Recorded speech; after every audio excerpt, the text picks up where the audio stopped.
Hello students. आज का topic है स्वतंत्रता और समानता में संबंध।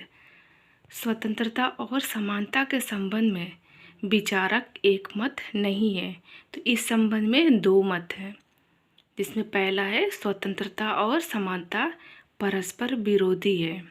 तो इस विचारधारा के समर्थक रूढ़िवादी विचारक यह मानते हैं कि स्वतंत्रता प्रकृति की देन है।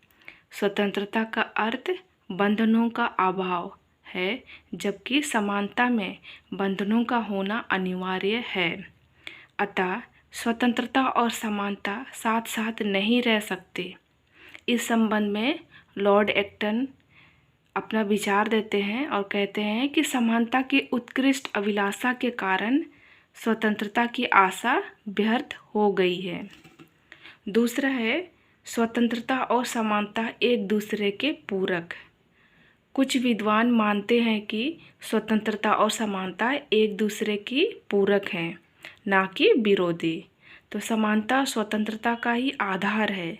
दोनों का उद्देश्य मानवीय व्यक्तित्व का उच्चतम विकास करना है। तो इस प्रकार यह एक दूसरे के सहायक एवं पूरक हैं। इस संबंध में टोनी का कथन है कि समानता की एक प्रचुर मात्रा स्वतंत्रता की विरोधी नहीं है, अपितु उसके लिए अत्यंत जरूरी है। आगे लास्की कहते हैं कि दोनों का संबंध बताते हुए कि स्वतंत्रता और समानता में कोई विरोधी या विरोध नहीं है, अपितु वे एक दूसरे के पूरक हैं। आगे है स्वतंत्रता और समानता में संबंध। अब दोनों में क्या क्या संबंध है इसको देखेंगे। समानता और स्वतंत्रता विचारधाराएं एक दूसरे की विरोधी ना होकर एक दूसरे के पूरक हैं।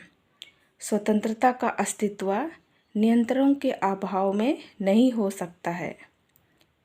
मतलब स्वतंत्रता का अस्तित्व जो है नियंत्रणों के अभाव में है ना, नहीं हो सकता। वह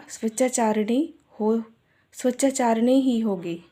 समाज के सभी सदस्यों को अपने व्यक्तित्व के विकास के लिए समान अवसर मिलने से ही स्वतंत्रता बनी रह सकती है।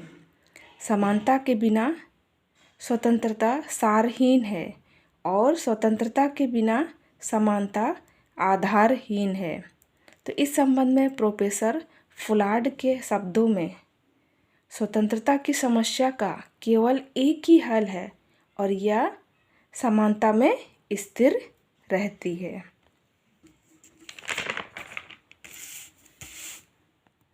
स्वतंत्रता और समानता एक सिक्के के दो पहलू है। तो इस संबंध में डॉक्टर आशीर्वर्धम के अनुसार फ्रांस के क्रांतिकारियों ने जब स्वतंत्रता और समानता एवं भ्रातृत्व का नारा लगाया था, तब वे ना तो पागल थे और ना मूर्ख।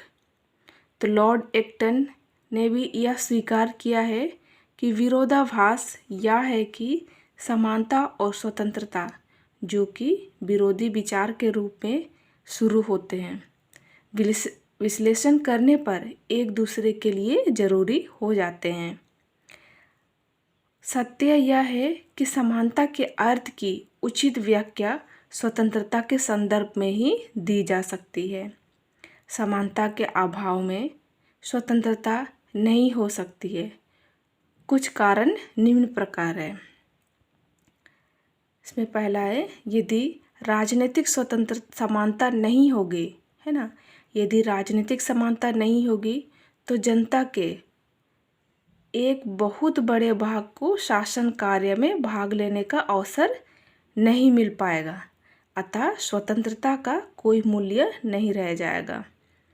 दूसरा है, यदि नागरिक समानता नहीं होगी तो नागरिक अधिकारों का प्रयोग नहीं कर पाएंगे, जिससे स्वतंत्रता नहीं मिल पाएगी। तीसरा है, यदि सामाजिक समानता नहीं होगी तो स्वतंत्रता कुछ व्यक्तियों तक ही सीमित रह जाएगी। यदि आर्थिक समानता नहीं होगी तो धन का केंद्रीकरण कुछ लोगों के हाथों में ही रह जाएगी और वही व्यक्ति स्वतंत्रता का उपभोग कर सकेंगे। तो इस प्रकार कहा जा सकता है कि स्वतंत्रता और समानता एक दूसरे की पूरक है। जहाँ पर समानता नहीं, वहाँ पर स्वतंत्रता हो ही नहीं सकती। स्वतंत्रता का समस्या का केवल एक ही हल है, और वह हल क्या है? समानता में निहित है। स्वतंत्रता एवं समानता एक दूसरे से जुड़े हैं, अलग करके उद्देश्यों की प्राप्ति संभव नहीं है।